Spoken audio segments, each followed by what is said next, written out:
Pakistan cricket board PCB ने बांग्लादेश के खिलाफ T20 सीरीज के लिए शेड्यूल जारी कर दिया। बोर्ड की जानिब से जारी करदा एलामे के मुताबिक पाकिस्तान और बांग्लादेश की टीमें 5 T20 इंटरनेशनल मैचेस के लिए एक दूसरे के मद्दे मुकाबले आएंगी। दोनों टीमों के दरमियान सीरीज में कुल 5 T20 मैचेस खेले जाएंगे।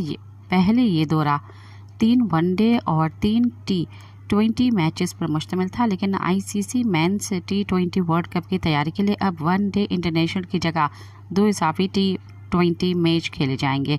दोनों क्रिकेट बोर्ड्स बाहमी तौर पर वनडे मैचों की जगह 2 इजाफी T20 इंटरनेशनल खेलने पर इत्तफाक किया।